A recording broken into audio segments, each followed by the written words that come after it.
I'm an Englishman. I'm from Bermondsey, southeast London. My father was called George. He was also from Bermondsey. His father, another Bermondsey man, was called George too. And his father, my great-grandfather, is from the same place. He was called Edward. These 3 generations of my family were in the fish trade. I'm the first member of my family not to work at the market in Billingsgate. My great-grandfather had 11 brothers and sisters. They all married, except one.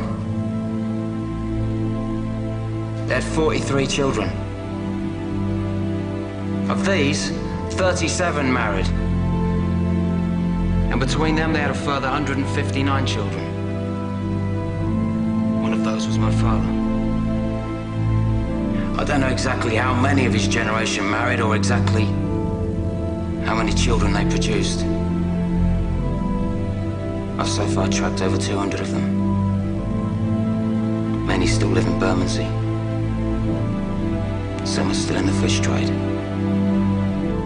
There are 7 called George and 5 called Victoria. I stand here in front of you as a representative of all of them. And I ask in their name the great question put by our patron, Mr. Powell. What do they know of England who only England know? Or what can my family who come from England, who lived in England, who know only England, say of this, our country?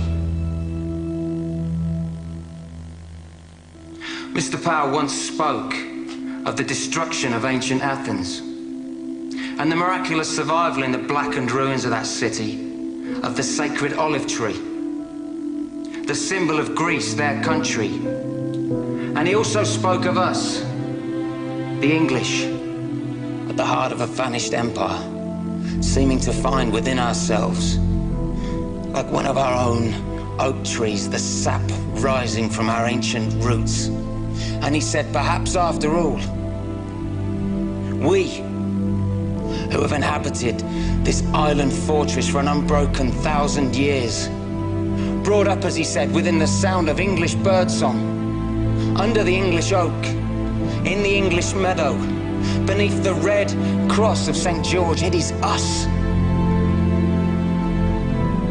who know most of England.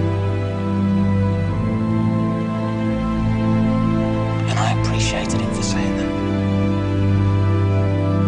because it was as if he spoke for my family, who understand well their own country, who understand even better their own capital, London town, as we used to call her. As we strolled in her parks, as we marveled at her palaces, as we did business in the city, went west for a dance, took a boat on the river. The pale ale and eel pie of old London. The London of my family, for as many generations as I know.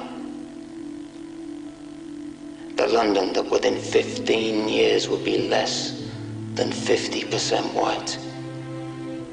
London where in 15 years, a white person will be in the minority. Am I racist? No.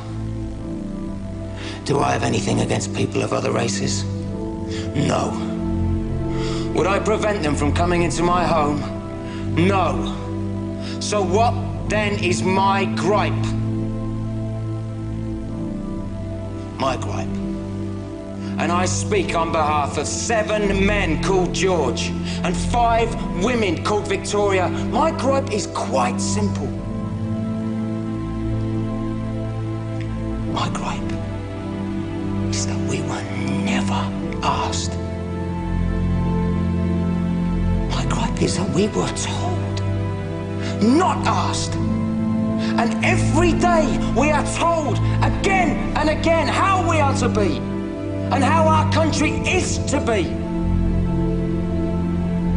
We're told by them, and we know who they are. They're English too. They're the class that has always set themselves apart. They're the class that has always taken whatever they wanted for themselves. And now they are the class that is giving England away.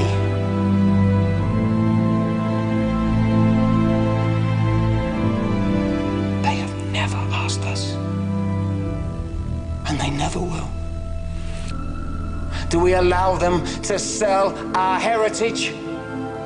Or is it time for us to speak?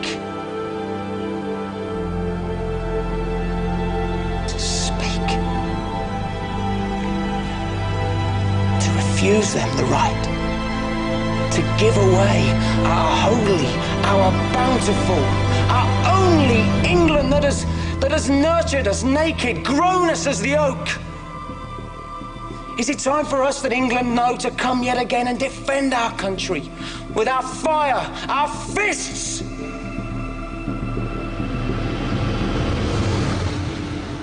Is it time for our sons to rise again?